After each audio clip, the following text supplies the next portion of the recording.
Alkalde po ng San Juan, meron pong kasagutan doon po sa nauna kong issue sa Senado at itinatanggi na merong mga flying voters kaya lumubo ang mga voter registrants doon sa may San Juan City. May update po dyan si Bombo Jovino Galang. Itinanggi ni San Juan City Mayor Francis Zamora na iligal umano ang biglaang paglobo ng mga botanteng nagparehistro para sa darating na halalan.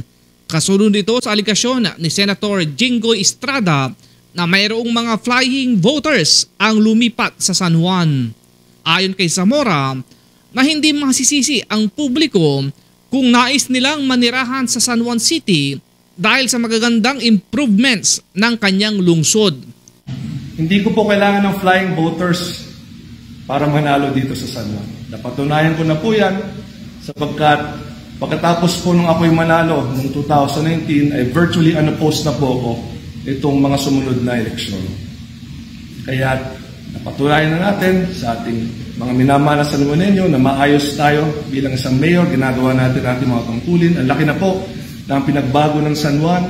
Kitang-kita naman po yan ng lahat. Kaya nga po 15-0 ang botong aming nakuha noong 2022. At tiwala po ako na 15-0 po muli ang makukuha namin itong 2025. So, again, it is a reminder to Senator Jinggoy Estrada, hindi na po Estrada country ang San Juan. Hinamon na lamang nito ang senador na maghain ng reklamo sa Korte Suprema para patunayan ang aligasyon niyang mayroong na mga flying voters ang lungsod ng San Juan.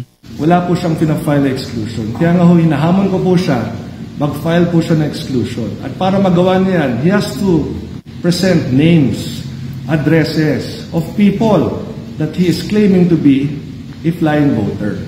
If he is saying that I have 30,000 flying voters, sino po sila? Anong mga pangalan nila? Saan sila nakatira? Simulan niya na agad sapagkat paubos ang oras niya. Dahil hanggang 100 days lang bago po ng halalan, pwede mag-file ng exclusion. But obviously, panahon na po ng eleksyon. At alam niyo naman, kapag panahon ng eleksyon, ay sarit-sarit paninira ang binabato sa mga kumakandidato. Ako naman po, gaya ng sinabi ko, sanay na po ako sa kanila. Pang-5 beses na po ako nabanggit sa Senado. Yung magkapatid na Senator Jinggoy Estrada at Senator J.D. Ejercito, combined 5 times na po. So iba't ibang mga dahilan, iba't ibang mga usapin, ngunit 5 beses na po yan.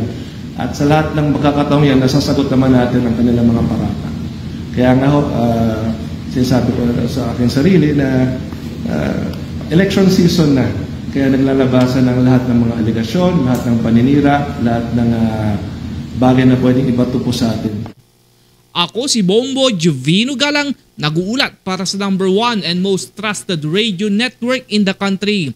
Bombo Radio Philippines, basta radyo, Bombo!